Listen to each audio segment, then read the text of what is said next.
मैं सबसे पहले देश की माननीय राष्ट्रपति जी का प्रदेश की राजधानी लखनऊ में आगमन पर उत्तर प्रदेश सरकार और उत्तर प्रदेश की जनता जनार्दन की ओर से हृदय से स्वागत करता हूं, अभिनंदन करता हूं।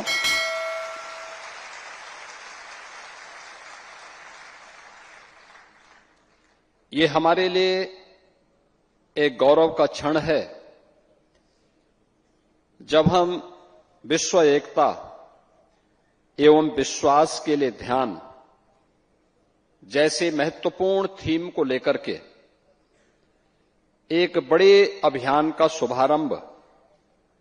करने जा रहे हैं।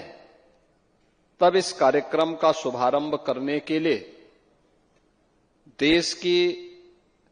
माननीय राष्ट्रपति जी का सानिध्य और उनका मार्गदर्शन ब्रह्मा कुमारी से जुड़े हुए आप सभी साधकों, प्रशिक्षकों को प्राप्त हो रहा है, क्योंकि एक राष्ट्र के संवैधानिक प्रमुख के साथ ही राष्ट्रपति जी का जीवन एक शिक्षक के रूप में भी प्रेरणादायी रहा है। आपने देखा होगा कि उन्होंने एक शिक्षक के रूप में अपने जीवन को आगे बढ़ाया, फिर जन सेवा के भाव से पार्षद से लेकर के और राष्ट्रपति भवन की उनकी यात्रा संघर्ष की एक बड़ी गाथा है जो हर भारतीय के लिए एक नई प्रेरणा है। और इस अवसर पर इस महत्वपूर्ण कार्यक्रम में उनका आगमन हुआ है। मैं उनका प्रदेश की राजधानी में उत्तर प्रदेश की सरकार, उत्तर प्रदेश के नागरिकों की ओर से हृदय से स्वागत करता हूं, अभिनंदन करता हूं। मैं प्रदेश की माननीय राज्यपाल महोदय का भी, जिनका सानिध्य उत्तर प्रदेश वासियों को प्राप्त होता है और वे भी एक शिक्षक के रूप में उन्होंने अपने सेवा के कार्यक्रम को आगे बढ़ाया और आज प्रदेश की राज्यपाल के रूप में उनका मार्गदर्शन और नेतृत्व उत्तर प्रदेश जैसे राज्य को प्राप्त हो रहा है। उनकी उपस्थिति हम सब के लिए एक नई प्रेरणा है। मैं उनका भी इस अवसर पर हृदय से स्वागत करता हूं, अभिनंदन करता हूं। बहनों और भाइयों, मैं लखनऊ शाखा से जुड़े हुए उत्तर प्रदेश के ब्रह्मा कुमारी ईश्वरीय विश्वविद्यालय से जुड़े हुए आप सभी पदाधिकारियों को हृदय से धन्यवाद देता हूं और अभिनंदन भी करता हूं,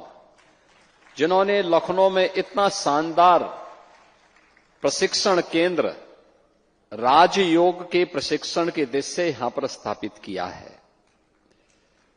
क्योंकि हम लोग बहुत पहले से ही इस बारे में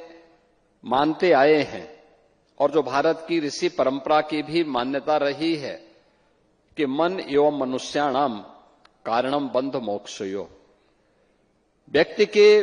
बंधन और मोक्ष का कारण उसका मन है।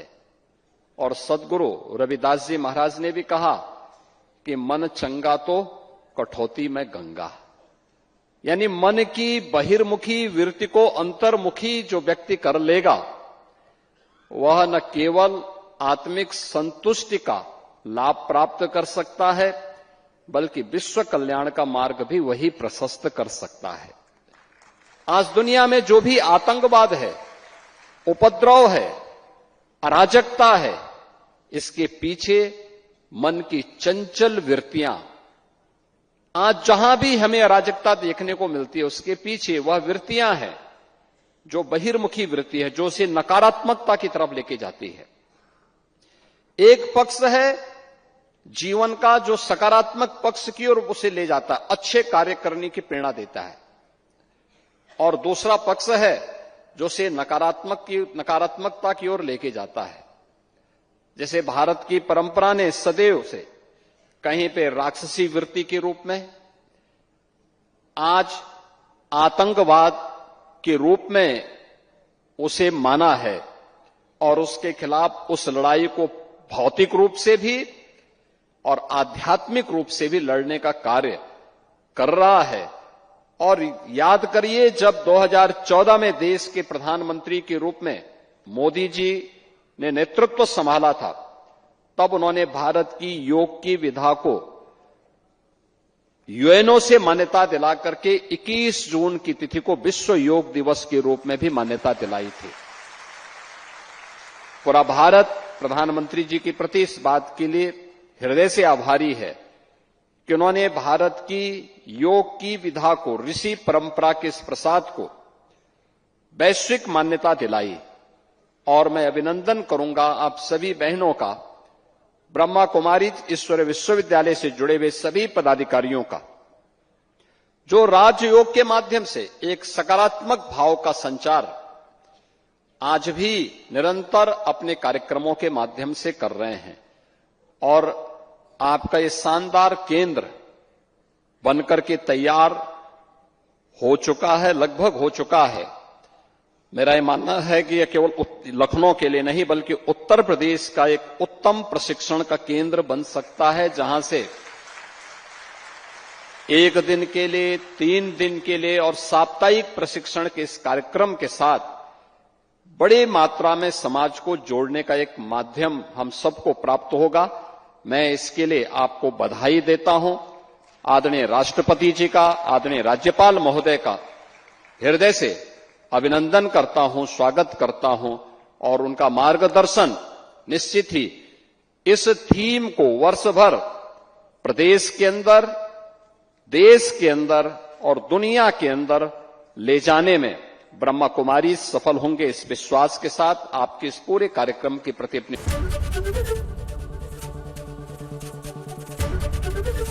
एबीपी गंगा, खबर आपकी, जुबान आपकी।